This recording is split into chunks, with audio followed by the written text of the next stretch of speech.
ಬನ್ನಿ ಇದೀಗ ಬೆಳಗಾವಿಯ ಸುವರ್ಣಸೌಧದ ಮುಂಭಾಗದಲ್ಲಿ ನಮ್ಮ ಪ್ರತಿನಿಧಿ ವೀರೇಂದ್ರ ಇದ್ದಾರೆ. ವೀರೇಂದ್ರ ಅವರ ಜೊತೆ ಅರವಿಂದ್ ಬಿರಾದಾರ್ ಜೊತೆಗೆ ಧರಣೇಶ್ ಇವರು ಕೂಡ ಬೆಳಗಾವಿಗೆ ಹೋಗಿದ್ದಾರೆ ಅಲ್ಲಿಂದ ರಿಪೋರ್ಟ್ ಮಾಡೋದಕ್ಕೆ. ಈಗ ವೀರೇಂದ್ರ ನಮ್ಮ ಜೊತೆ. ವೀರೇಂದ್ರ, ಬೆಂಗಳೂರಿನ ಪೊಲಿಟಿಕಲ್ ವೆದರ್ಗೂ ಬೆಳಗಾವಿನ ಪೊಲಿಟಿಕಲ್ ವೆದರ್ಗೂ ಏನಾದರೂ ವ್ಯತ್ಯಾಸ ಕಂಡು ಬರ್ತಾ ಇದೆ ಈ ಅಧಿವೇಶನದ ಸಂದರ್ಭದಲ್ಲಿ?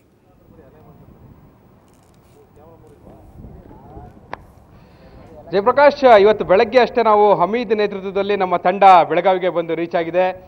ಧರಣೇಶ್, ಅರವಿಂದ್ ಎಲ್ಲರೂ ಕೂಡ ನಾವು ಬೆಳಗ್ಗೆ ಬಂದು ರೀಚ್ ಆಗಿ ಒಂದು ಸುತ್ತು ಹೊಡೆದ್ವಿ ಸುವರ್ಣಸೌಧವನ್ನ.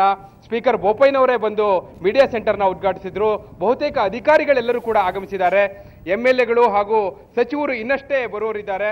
ಬಹುಶಃ ಇವತ್ತು ಸಂಜೆ ಕೆಲವರು ಬರ್ತಾರೆ, ಇನ್ನುಳಿದವರು ನಾಳೆ ಬೆಳಗ್ಗೆ ಬರ್ತಾರೆ. ಜಯಪ್ರಕಾಶ್, ಬೆಂಗಳೂರಿನ ರಾಜಕೀಯ ವಾತಾವರಣ ಹಾಗೂ ಬೆಳಗಾವಿಯ ವಾತಾವರಣವನ್ನು ನೀವು ಹೋಲಿಕೆ ಮಾಡಿ ಮಾತನಾಡಲಿಕ್ಕೆ ಹೇಳಿದ್ರಿ. ಆದರೆ ಒಂದು ರೀತಿಯಲ್ಲಿ ನಾವು ನೋಡಿದ್ರೆ ಬೆಳಗಾವಿ ಅನ್ನುವಂಥದ್ದು ಉತ್ತರ ಕರ್ನಾಟಕದ ಪ್ರಮುಖ ಕೇಂದ್ರ ಪ್ರದೇಶ ಆಗಿರೋದ್ರಿಂದ ಇಲ್ಲಿ ಅಧಿವೇಶನ ನಡೀತಿರುವಂಥದ್ದು ಅದು ಕೂಡ ಫುಲ್ ಫ್ಲೆಡ್ಜ್ ಆಗಿ ಇಂಥದ್ದೊಂದು ಸುವರ್ಣಸೌಧದಲ್ಲಿ ಅಧಿವೇಶನ ನಡೀತಿರುವಂಥದ್ದು ಆ ಕಾರಣಕ್ಕಾಗಿಯೇ ಹೆಚ್ಚಿನ ಪ್ರಾಮುಖ್ಯತೆಯನ್ನ ಪಡೆದುಕೊಂಡಿದೆ. ಜಯಪ್ರಕಾಶ್, ಸಹಜವಾಗಿ ಇಲ್ಲಿನ ಜನರಿಗೆ ಬಹುದೊಡ್ಡ ನಿರೀಕ್ಷೆ ಇದೆ.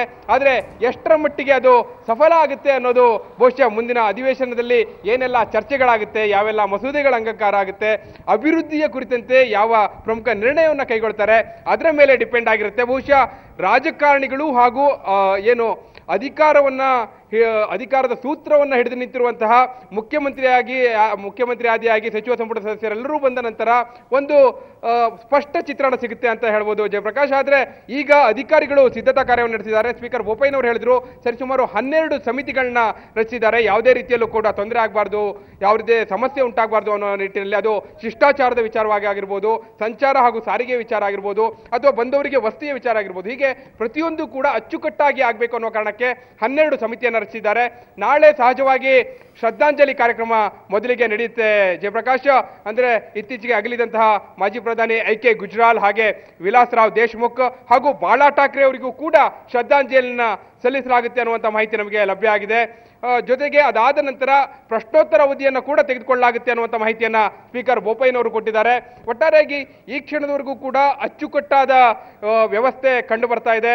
ನಾಳೆ ಅಧಿವೇಶನ ಆರಂಭವಾದ ನಂತರವೂ ಕೂಡ ಇದು ಯಾವ ರೀತಿ ಮುಂದುವರಿಯುತ್ತೆ ಹಾಗೂ ಅಧಿವೇಶನದಲ್ಲಿ ಯಾವೆಲ್ಲ ನಿರ್ಣಯಗಳನ್ನ ಕೈಗೊಳ್ತಾರೆ ಅದು ಬಹಳ ಪ್ರಮುಖ.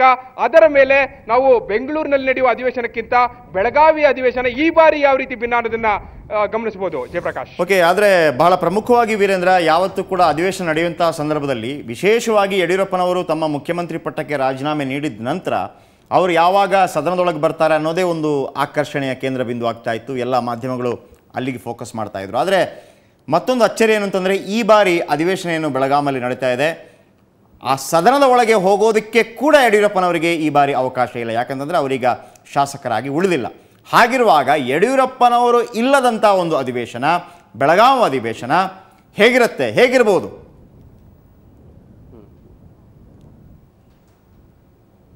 ಖಂಡಿತ ಜಯಪ್ರಕಾಶ್, ಯಾಕಂದ್ರೆ ಅಧಿವೇಶನ ಅಂದ ಕೂಡಲೇ ಅಲ್ಲಿ ಸೆಂಟರ್ ಆಫ್ ಅಟ್ರಾಕ್ಷನ್ ಆಗ್ತಿದ್ದದ್ದೇ ಯಡಿಯೂರಪ್ಪ ಮುಖ್ಯಮಂತ್ರಿ ಆಗಿರಬಹುದು, ಆಗದೆಯೂ ಇರಬಹುದು. ನೀವು ನೆನ್ಪು ಮಾಡ್ಕೋಬೇಕಾಗುತ್ತೆ ಜಯಪ್ರಕಾಶ್, ಸದಾನಂದ ಗೌಡರು ಮುಖ್ಯಮಂತ್ರಿ ಆದ ನಂತರ ಯಡಿಯೂರಪ್ಪ ಒಂದೇ ಒಂದು ಬಾರಿಯೂ ಮಾತಾಡಲಿಲ್ಲ. ಅಂದ್ರೆ ಕಳೆದ ಅಧಿವೇಶನದಲ್ಲೇ ಅವ್ರು ಮಾತನಾಡಿದ್ದು. ಅಲ್ಲಿವರೆಗೂ ಕೂಡ ಅವರು ನಾನು ಮೌನ ವ್ರತ ಮಾಡ್ತೇನೆ ಅಂತ ಬಹಿರಂಗವಾಗಿ ಘೋಷಣೆ ಮಾಡಿಯೇ ಮೌನ ವ್ರತವನ್ನು ಆಚರಿಸಿದ್ರು. ಆದ್ರೆ ಕಳೆದ ಬಾರಿ ಯಾವಾಗ ಅವರು ಬಾಯ್ಬಿಟ್ರೋ ಬಹಳ ದೊಡ್ಡ ನಿರ್ಣಯಗಳಾಯ್ತು.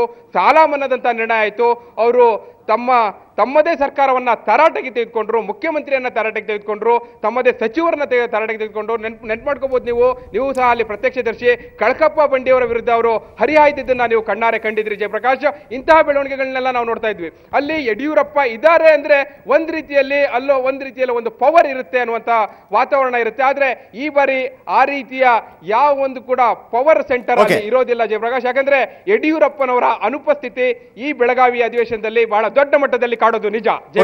ಓಕೆ ವೀರೇಂದ್ರ, ನಾನು ಮತ್ತೆ ನಿಮ್ಮ ಸಂಪರ್ಕಕ್ಕೆ ಬರ್ತೀನಿ. ಇದಕ್ಕಿಂತ ಮೊದಲು ಅಲ್ಲಿ ಸಕಲ ಸಿದ್ಧತೆಗಳನ್ನು ಪರಿಶೀಲನೆ ಮಾಡಿದಂಥ ಸ್ಪೀಕರ್ ಬೋಪಯ್ಯ ಏನು ಹೇಳಿದ್ರು ಮಾಧ್ಯಮದ ಮುಂದೆ ಬನ್ನಿ ನೋಡೋಣ. ನಾಳೆಯಿಂದ 12ನೇ ತಾರೀಕುವರೆಗೆ ನಡೆಯುವಂಥ ಅಧಿವೇಶನಕ್ಕೆ ಈಗಾಗಲೇ ಎಲ್ಲ ಪೂರ್ವಭಾವಿ ತಯಾರಿಗಳನ್ನು ಮಾಡಲಾಗಿದೆ.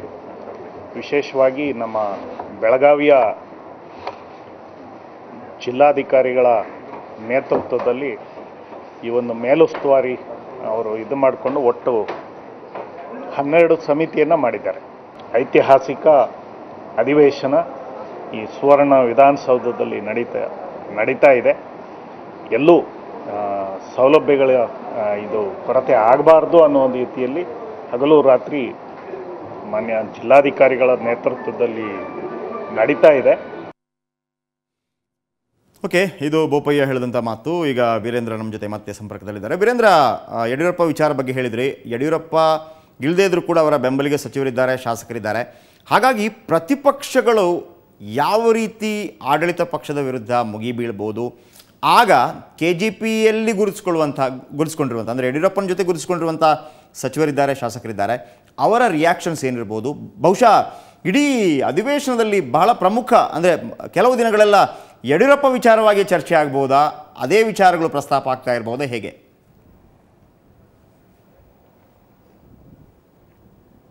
ನಿಜ ಜಯಪ್ರಕಾಶ್, ಈಗಾಗಲೇ ಅಂಥದ್ದೊಂದು ಚರ್ಚೆಯನ್ನು ನಾವಿಲ್ಲಿ ಕಾಣ್ತಾ ಇದ್ದೀವಿ. ಕೆಲವು ಶಾಸಕರನ್ನು ನಾವು ದೂರವಾಣಿಯಲ್ಲೇ ಸಂಪರ್ಕಿಸಿದಾಗಲೂ ಹಾವೇರಿ ಸಮಾವೇಶದ ಕಡೆ ಎಲ್ಲರ ಗಮನ ಕೇಂದ್ರೀಕರಿಸಿರುವಂಥದ್ದು. ಬೆಳಗಾವಿಯಲ್ಲಿ ಅಧಿವೇಶನ ನಡೀತಿದ್ರು ಕೂಡ ಅಧಿವೇಶನದ ಮಧ್ಯದಲ್ಲೇ ನಡೆಯುವಂತಹ ಹಾವೇರಿಯ ಸಮಾವೇಶ 9ನೇ ತಾರೀಕು ಡಿಸೆಂಬರ್ 9ರಂದು ನಡೆಯುವಂಥದ್ದು, ಅದರ ಬಗ್ಗೆ ಪ್ರಮುಖವಾಗಿ ಚರ್ಚೆ ಆಗ್ತಾ ಇದೆ ಜಯಪ್ರಕಾಶ್. ಸಹಜವಾಗಿ ಇವತ್ತು ಸಂಜೆ ಹಾಗೂ ನಾಳೆಯೂ ಕೂಡ ಅದರ ಬಗ್ಗೆ ಚರ್ಚೆ ನಡೀತಾ ಇದ್ರೆ ಅದರಲ್ಲಿ ಯಾವುದೇ ಆಶ್ಚರ್ಯ ಇಲ್ಲ. ಇನ್ನು ನಾಳೆ ವಿಪಕ್ಷದ ಪ್ರಮುಖ ಅಸ್ತ್ರ ಯಾವುದು ಅನ್ನುವಂಥದ್ದು. ಅಧಿವೇಶನದಲ್ಲಿ ವಿಪಕ್ಷದ ಪ್ರಮುಖ ಅಸ್ತ್ರ ಸಹಜವಾಗಿ ವಿರೋಧ ಪಕ್ಷ ಅವಿಶ್ವಾಸ ನಿರ್ಣಯವನ್ನ ಮಂಡಿಸುವಂತ ಸಾಧ್ಯತೆ ಇದೆ.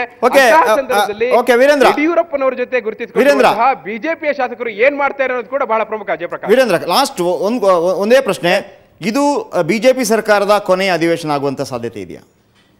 ಎಸ್, ಖಂಡಿತ ಜಯಪ್ರಕಾಶ್, ಅಂಥದ್ದೊಂದು ಸಾಧ್ಯತೆ ನಿಶ್ಚಳವಾಗಿ ಕಂಡು ಬರ್ತಾ ಇದೆ. ಯಾಕಂದ್ರೆ ಈ ಅಧಿವೇಶನ ಹೊರತುಪಡಿಸಿದ್ರೆ ಮುಂದೆ ನಡೆಯುವಂಥದ್ದು ಬಜೆಟ್ ಅಧಿವೇಶನ. ಬಜೆಟ್ ಅಧಿವೇಶನಕ್ಕೂ ಮೊದಲೇ ಕೋಡ್ ಆಫ್ ಕಂಡಕ್ಟ್ ಬಂದಲ್ಲಿ ಬಜೆಟ್ ಅನ್ನು ಕೂಡ ಮಂಡಿಸಲಿಕ್ಕೆ ಸಾಧ್ಯ ಇಲ್ಲ.